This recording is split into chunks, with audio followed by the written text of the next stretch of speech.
I think my first real love ever was film and cinema, and like just escaping into all of those worlds. I mean, I would find a movie that I'd be obsessed with as a kid, and it would be the only thing I would watch for weeks. And then I remember I was a very avid drawer. I would draw a lot, and there was always like music is what I do, but it was kind of something that was always played around the house, but I was always hearing it. But I do think there is a big difference between hearing things and listening to it. So I was always hearing it being played around. And those were my core interests until I was about 10. And at 10, I won't go into much detail about it, but I lost someone very close to me. And, you know, we've all experienced it with like heartbreak or loss. There's like, that hole that opens up inside of you that needs to be filled. That was music for me. That was the first time that I kind of let music in and become the thing that was like my core obsession then, and has been that pretty much since. I didn't have a winning sport. I wasn't very athletic as a kid. I was like, Eli sings in the band is always like, he remembers it so clearly. The first day that he remembers me going over to his house, I was like this chubby kid with long hair and an Iron Maiden t-shirt, and he was just like, oh, who is this dork? No, he wouldn't say that. But that was, I guess, 10 or 11 was the first time where I let all of that come in, and I feel very privileged to have known from such an early age what it was that I wanted to do with the rest of my life, because I feel like that is kind of rare in a way. And yeah, then I started just becoming obsessed with music, and I think like my first major obsession musically, I know it hasn't aged particularly well, but it was Michael Jackson. That was the first major obsession. And then I started listening to Bowie and the Beatles, and like just sifting through my dad's record collection really. And sort of trying to inundate myself with all the stuff that he had been playing me since I was a kid that I never really took notice of, like Leonard Cohen and George Michael and the Temptations and all that good old stuff. And but yeah, there's definitely parts of my early childhood obsessions that have still lasted with me. I don't draw, but like I said to you just there, I paint a lot, and movies I think are still always going to be my first love. And as I get older, I become more and more obsessed with the art of cinema and everything. Like I don't necessarily study costume design or set design or anything, but I do have an interest in how all of that comes together. So yeah, I suppose those are kind of like the early days of it in a nutshell, really. Incredible.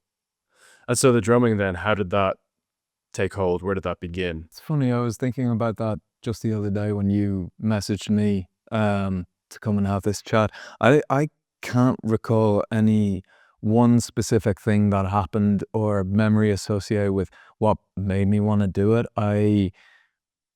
I've switched schools, primary schools, after fourth class. So when I was 11, I went into a different primary school, and I remember seeing there was a notice board up to take lessons for instruments, whether it was guitar or cello or bass, and I saw drums, and I literally just thought it would be fun, just something cool to do. And you'd do one lesson a week for like 40 minutes or something, and like I enjoyed it. I thought it was cool, but I didn't see it as like a career path or anything. It was a hobby, and I didn't really get too invested into it and like actively trying to pursue becoming an actual musician until I was maybe 14.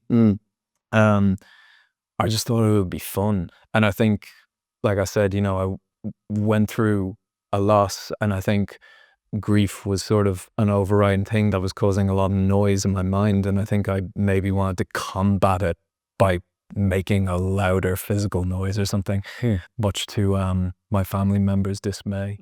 I haven't spoken to my family about it too much, but I assume that they weren't too pleased, because it's a tough thing to turn down. But they're chill with it now. So yeah, I didn't become too interested in really thinking about making it a career path until about 14. But at 17 or 18, I remember me and the guys went over to London to record in a studio for the first time. And We were there for about 3 days. I think we did 3 or 4 songs or something.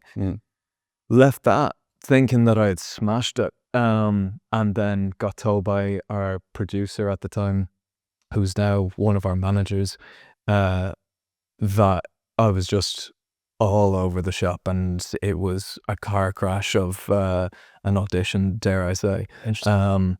And I think that was maybe one of the most important lessons that I've ever gotten. What it did, hearing all of that and hearing the brutal honesty of it all, really instilled in me what I consider to have a really strong work ethic. Right. So I really recognize the importance of practicing and consistency. And I think, it's like going to a gym. Who is going to come out being the stronger athlete? The man who goes and does something once a week and lifts really heavy things, or is it going to be the guy who goes 3 times a week, maybe lifts a little bit lighter, but he's consistent with it? So I still try to follow that mentality to this day. I definitely fall off the rails a little bit and fall into a period of not being as consistent as I should be, but I do think across the board, with all the things that I'm interested in, and when it comes to writing and practicing, I would like to think that I'm consistent in recognizing the importance of that. Yeah. So what does that look like when you're working on your craft? Is that you just sitting down and playing along to something, or? You sit down and you have to do about a half hour of stretching. Well, I have to do that now, even if I'm only 26. Like I've battered my arms already, right? So you gotta do some stretches and you gotta do a few warm ups, and then I just stick the cans on, and I just, if there's an artist that I'm going through a particular phase of listening to, and there's like a beat or something that catches my ear, I just try to sit down and play along to it, whether I'm doing it perfectly or not. I don't really worry about that too much, as long as I can sort of lay down the foundation or the bones of it.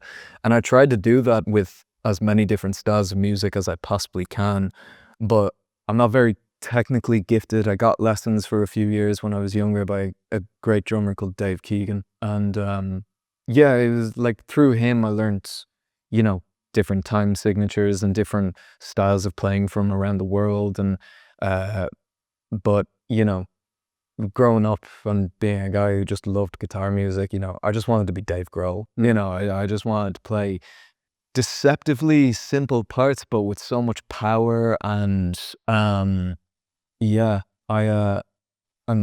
currently just trying to expand that into going into different time signatures, which I haven't really delved into too much before. That's been pretty much how that all started. And I took up guitar for a few years because I wanted to try and expand once again my skill set as a musician, and I still play a little bit today, but I've definitely lost a lot of the technical proficiency that I picked up on that over the years. But listen. Just on what you said about time signatures and all these different skill sets, where do you think you feel the most comfortable when you're playing the drums now? Weirdly, the place I feel most comfortable is on stage now. Okay. When we're playing a show,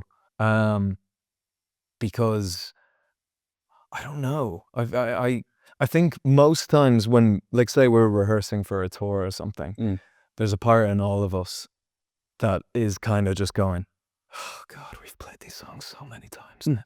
You get a little bit bored, but when you're playing a show, those songs take on a whole different meaning in life. And when you see people singing it back to you, it reinstills exactly why you're doing it. So I would say playing on stage. I will say that depends on where the gig is and what the size of the room is, because sometimes that can be daunting and uncomfortable. Like I remember we did a show supporting Harry Styles in Slane Castle in 2023, and oh God, I was just trying to make sure the wheels didn't come off the machine there, because I've never seen that many people before in my life. It was just like, the way I think about it is 180,000 eyes looking at you. I think it was like 90,000 people or something. And I was like, I don't know how this guy is about to get up and do that, even if he is Harry Styles and he's incredible. So yeah, I would say on stage. I don't like practicing on my own. Okay. I get really bored. I love to play with people and to bounce off of what they're doing.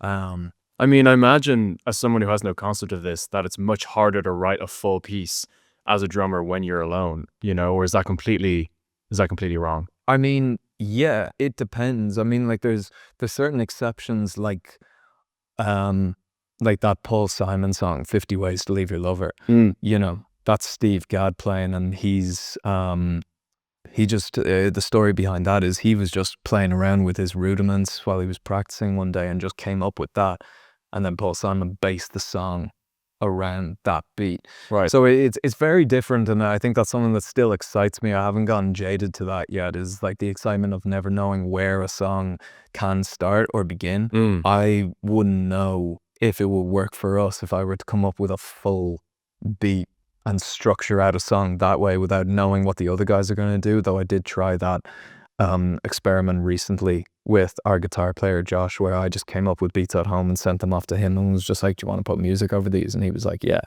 I mean, anything that's gonna shake stuff up is always worth trying, you know what I mean? 100%. You know, whether it's writing in the same place that you've always known, or you go to somewhere else, or if you know, bring someone in to hear what you've just done and get a fresh set of ears and perspective on a song or an idea or something. You know, I think newness is something that like we're always trying to chase, whether that's in our songwriting ability or a sound that we're trying to capture. It's like, I don't know what we've done 3 records now. I wouldn't know how to describe the 3 records. I feel like each one of them sounds quite different to the next, and no one song on each of those records, to me anyway, sounds like they should all belong on the same record, which I'm kind of into that. Yeah, I'd be the exact same. Like that's what I enjoy most about listening to records is the surprise and the journey. And I think with your albums especially, it's like you wouldn't be able to map out everything you're gonna hear just from listening to one song or the first song. Yeah, I always say, even though I love them,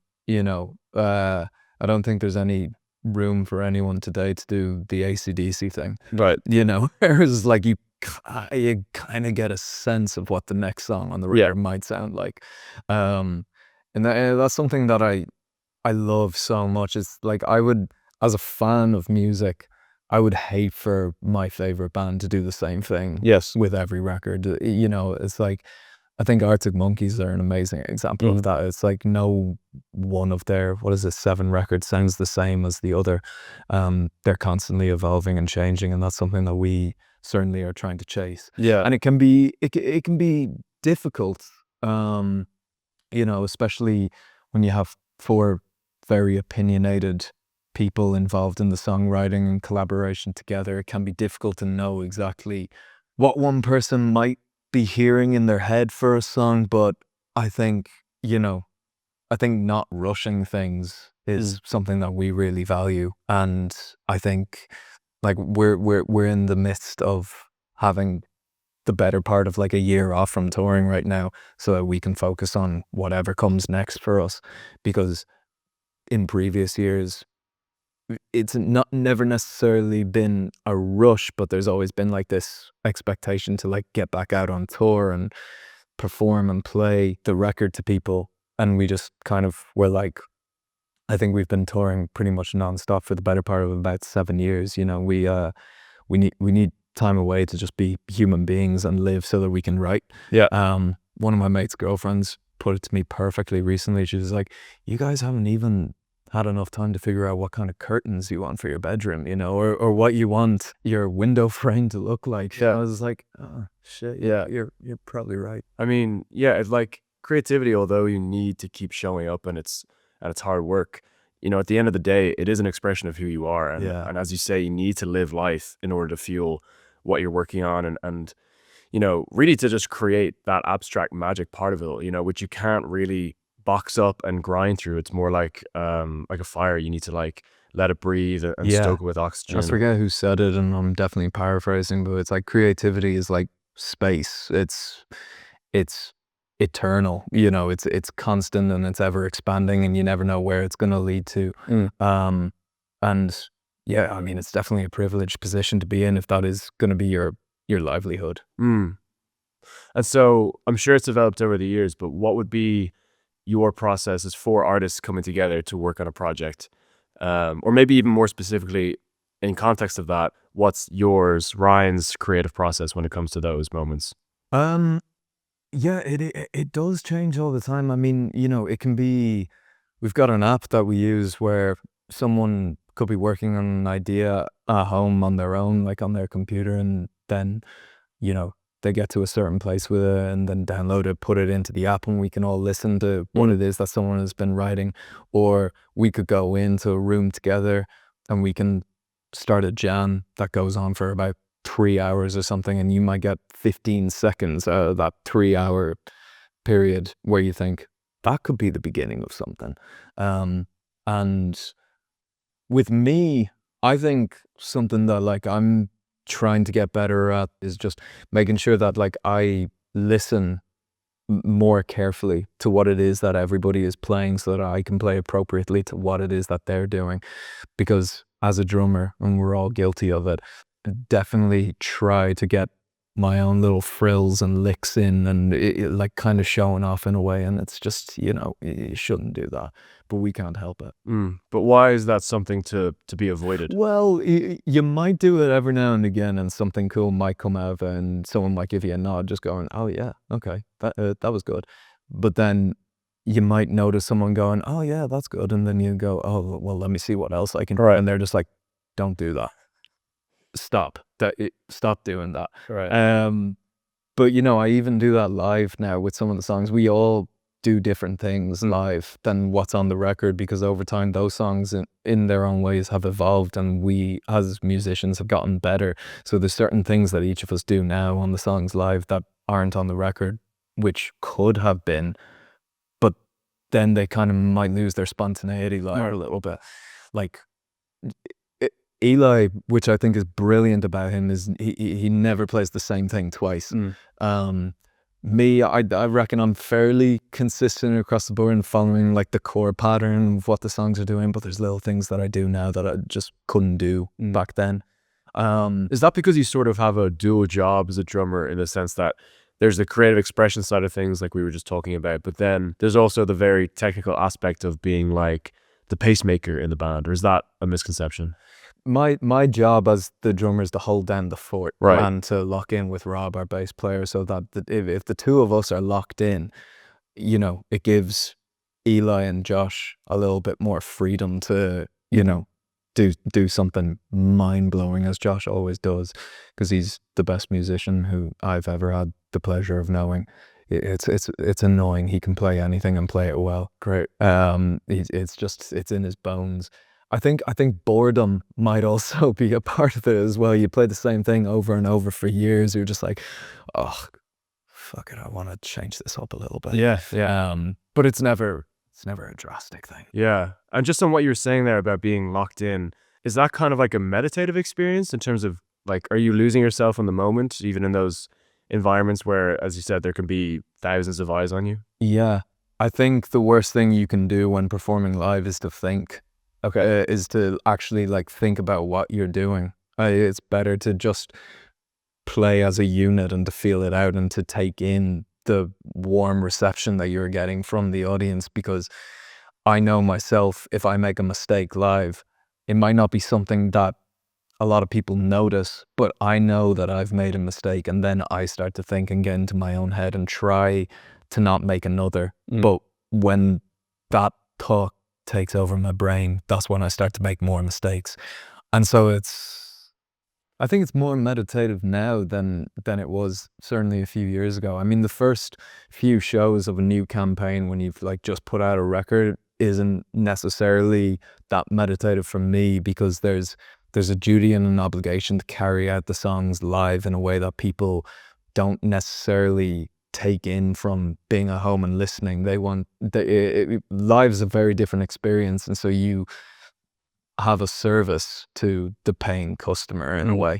But once you get over that stint, and like that you've locked in and you've nailed the songs and you know how to do them, then I think it can be the most fun job in the world, really. Incredible. I find anyway. And was there much music in your family? I know the appreciation and listening to music was a big part of your childhood, but was there any instrument playing going on, or? None. Okay. Whatsoever. My mum got my dad a guitar for like it might have been his 40th birthday, and I think he played for 20 minutes and was like, yeah, no, it's too, I just can't do it. It's too hard.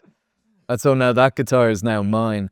But Awesome. no, there wasn't any, like, neither of my parents were even singers, but that never was never stopped my mum singing at every single party, say every single word. You know, I can't sing, but it doesn't stop me. Yeah. You know, if we're at a gig or something, from blowing my voice out. So yeah, I don't know. I don't know. My younger sister tried out a bunch of things, played piano for a while, played violin for a while, got singing lessons. So it was kind of just the two of us. But Right. my uncle was a bass player in a blues band. Wow. And I think my first real introduction to music, live music anyway, was my sister's communion, and him and his band played at the party that we had in our house. And I just thought my uncle was the coolest guy ever. You know, he was up there singing, lead singer, playing bass, and they're doing all these covers and some originals. And so that was kind of like my first introduction to live music and what it could do to a room. And seeing all the adults dancing around. And my mum's side of the family was definitely I think the more musical one, because there'd be parties at our house when we were really young where like all my mother's aunts and uncles and cousins and whatever will come over, come about 11 at night. The guitar comes out and then they go till about 5 in the morning or whenever the bottles ran out. So that was a big thing. I remember actually my uncle, not the musician, but my uncle David was it still is a great drawer and painter and photographer. And when he taught me how to draw Bart Simpson, you know, I was away and that was the only thing that I drew for like a good 3 years or something, and just like learning the foundations of how to do all the Simpsons characters, and I do my own sketches around them and things.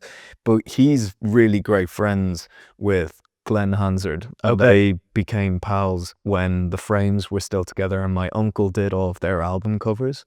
And there was one year that he came over to one of the parties that my mum was throwing, and I got to watch him get the guitar out and start singing with my mother's uncle.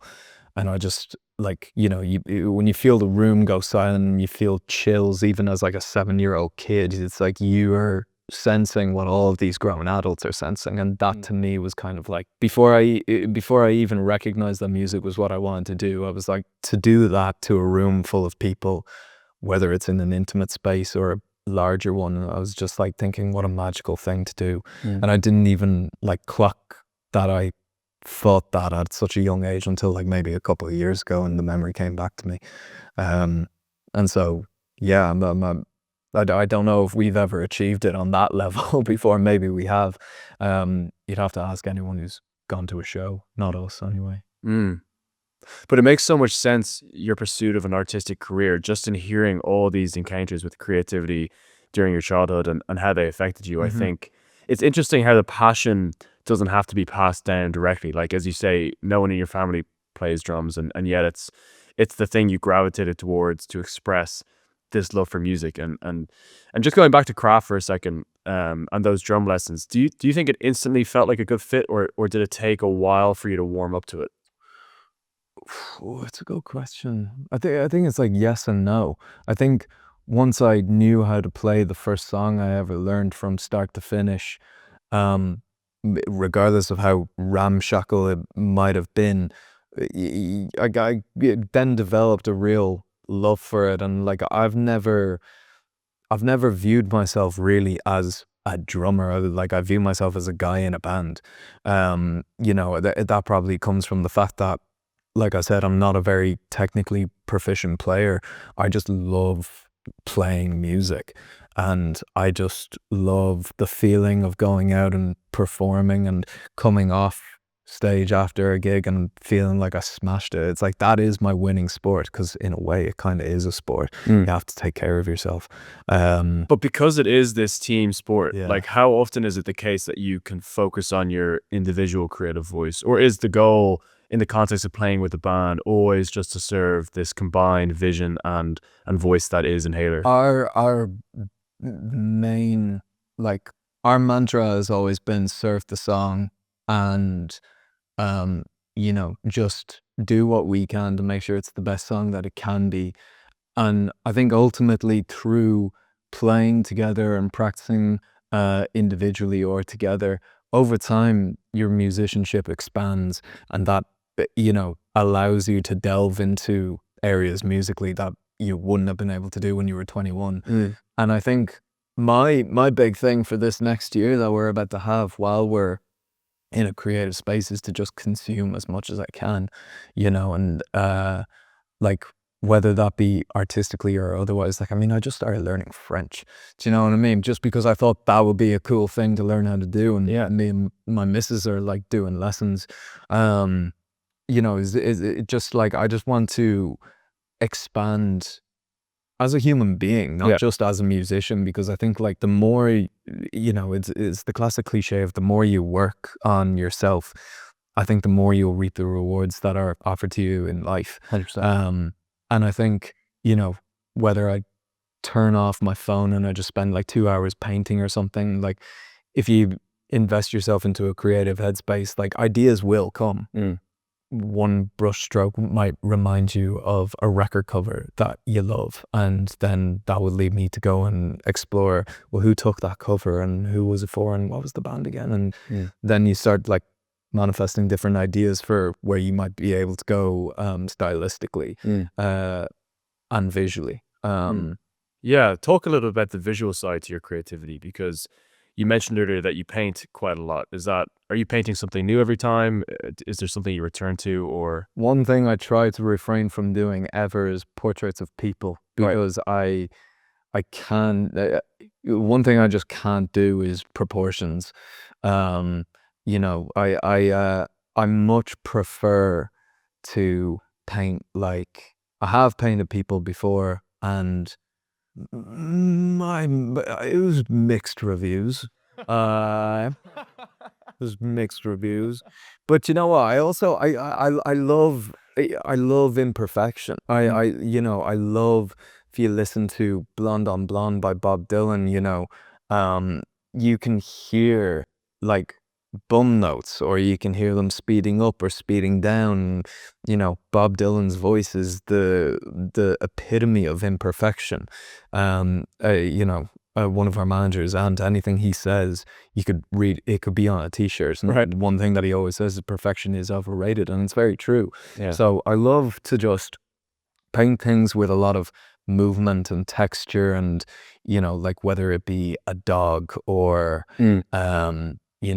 I did a painting for my buddy Sam years ago that I gave to him at Christmas last year, which was just of him stood in front of a cherry blossom tree. It was like, and it's a cherry blossom tree, that doesn't have to be perfect. Do you know what I mean?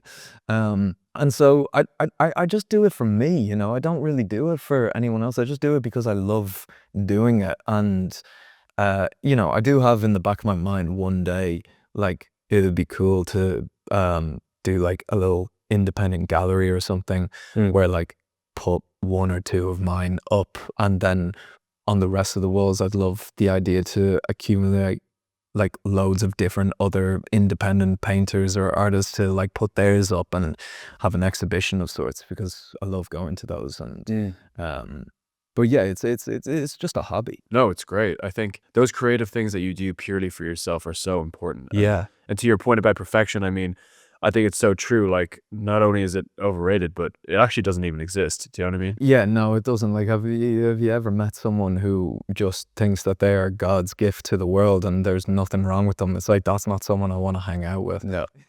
And it's funny how long it takes you to relearn that, because as a kid, you have no real concept of standards, and you feel free to make stuff that doesn't make sense or needs to be the best. And then you're sort of taught out of that.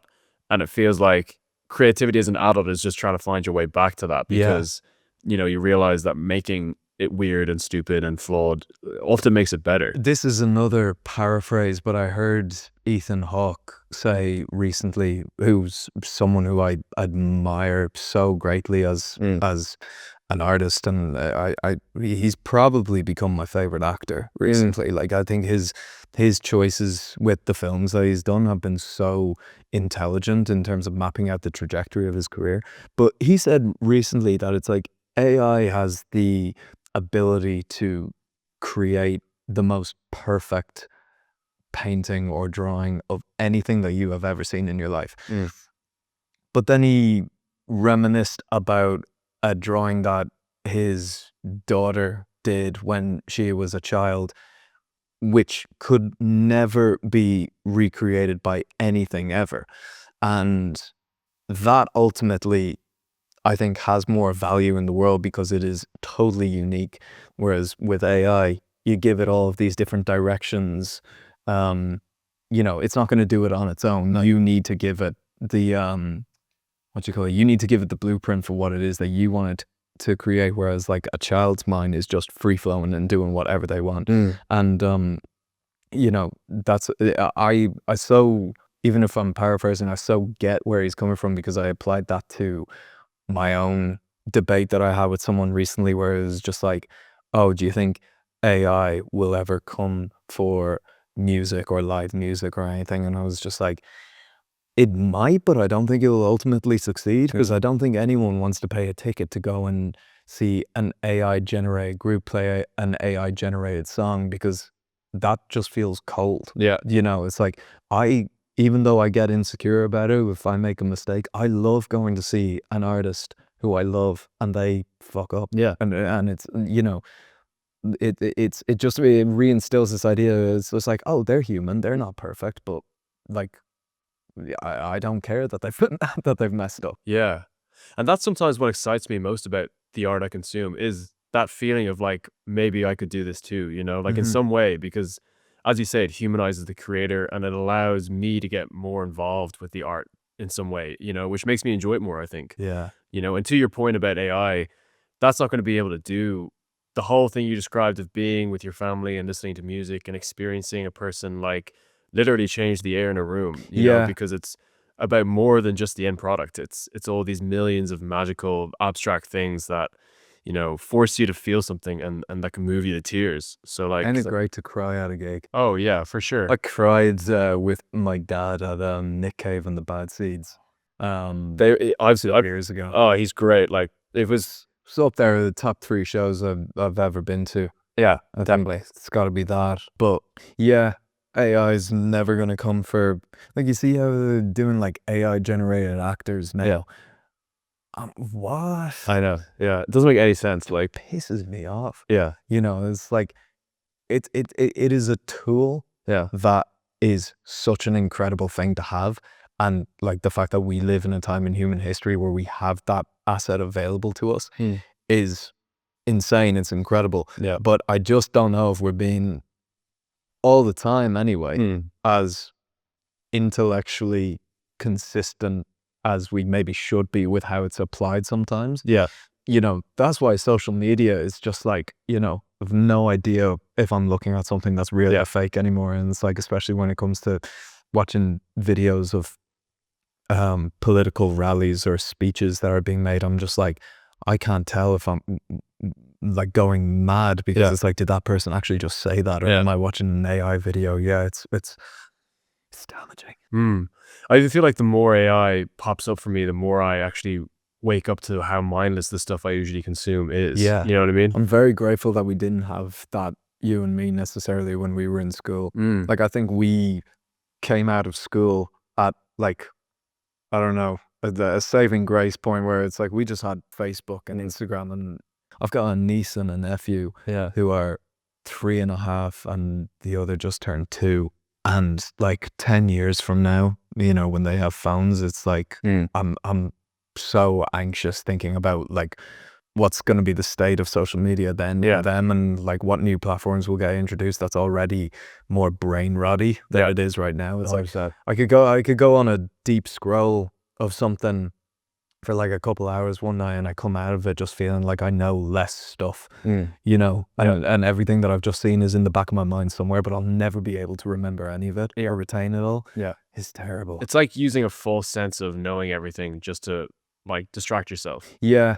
And I think, who was it who said that? Like, there's one thing we need to bring back right now. It's boredom. You know, we need boredom to unlock creativity. Yeah, and I completely agree. Oh yeah, 100%. I think, you know, it's sort of a necessary ingredient to start consuming and taking chances on things you otherwise wouldn't have. You know, like there's so much stuff that I haven't liked instantly that took me a second listen or a deep dive to sort of have my brain chemistry altered. You know, where it goes from not liking a certain band at all to literally liking anything they'll put out. And that Yeah. kind of experience with art, I feel like often leads to things that are lifelong loves, you know. And did you guys ever feel that there was a moment with your music where you felt people were on board with you guys no matter where you wanted to go next sonically? Maybe. I think there's definitely been sort of a quite a consistent, another one of like the mantras is kind of like, you have to make sure that whatever it is that you are making, you make it for yourself. Because I definitely feel like it's easy to spot when you listen to an artist who has written something that you can sort of tell to an extent whether they have made that for themselves or if they have other people's best judgment in their hearts. But I feel like anything that you make for yourself is going to have the longest lifespan. And we definitely, the sort of the thing that we tried to follow the most with our last record was following our gut, and it was like about making quick decisions that felt good, and just like trying to capture a moment and not to dwell too hard on, you know, whether or not we were making a big hit or, you know, we don't have one of those yet, which I think I'm actually quite grateful for, because everyone who comes to our shows, you sort of get a feeling that they are coming for the songs that we've created, because, you know, they're singing every word of every song that we put on the set list that night, and that's like a very valuable thing that like we cherish so close to our hearts. But with our last record, we had turned the amps down quite a bit, and we were going for something that sounded like a lot more pop centric than the first two records. But to us, you know, we just had such a great experience making that album. We lived in London for a little bit while we were making it, and that summer was, you know, very fruitful, and we were just making something that we were loving making and had a great time doing, and that made it such a pleasurable experience to bring those songs from the record to the stage. And so I think, though, you know, maybe it wasn't, maybe it was a bit of a shock for people to hear that, you know, it was a little bit more laid back sounding, and maybe could be digested at a little bit calmer and slower pace than the first two.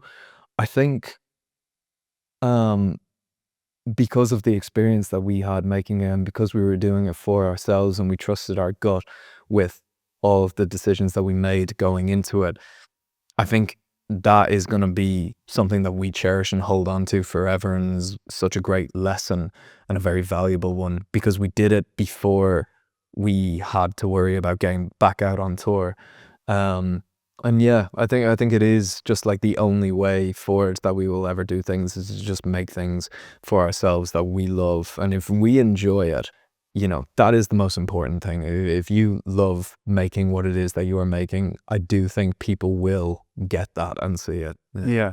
It's the best thing you can do for your audience is like to do that. You know, it's never to do what you think they're gonna want, or no one knew they wanted AM before they got it, and now we can't live without that. Exactly. You know, and then I respected the decision so much when Tranquility Base came out, where it was just taking AM, flipping it up, and just chucking that into the bin. Yeah. Because they were just like, we've done that now. Time to do something new. Yeah. And I remember like people just like didn't get it immediately, like when it came out, but over time, people look back on that record now and I think view it as like kind of a very masterful approach to songwriting. And I think their last album, The Car, as well, I think 15 years from now, people might look back at that and say that's one of the best records of the 21st century. Yeah. Honestly, by an artist who, if you listen to how they sounded on their first record, you just can't believe that they ever did. That's Yep. why I love Bowie so much. You know, he's like the master of reinvention and capturing the zeitgeist, and who had such an interest in subculture and just constantly wanting to progress. It's like, you know, how can you not take a leaf out of that book and just like fuel your life with the fascination of what comes next? Yes, yeah, that's a great way of putting it. I think because you want the stuff you like to be kind of divisive in some sense and leave some people behind when it moves on to the next phase, because you know, then you keep that feeling of ownership over it. Like you don't lose it to the masses of the world, at least for a little while, because you know, I'm sure even as a creator of it, you know that like once you release something into the wild, it's no longer yours in some sense. It's true. It only is ever yours, as long as you are the only person who ever gets to hear it.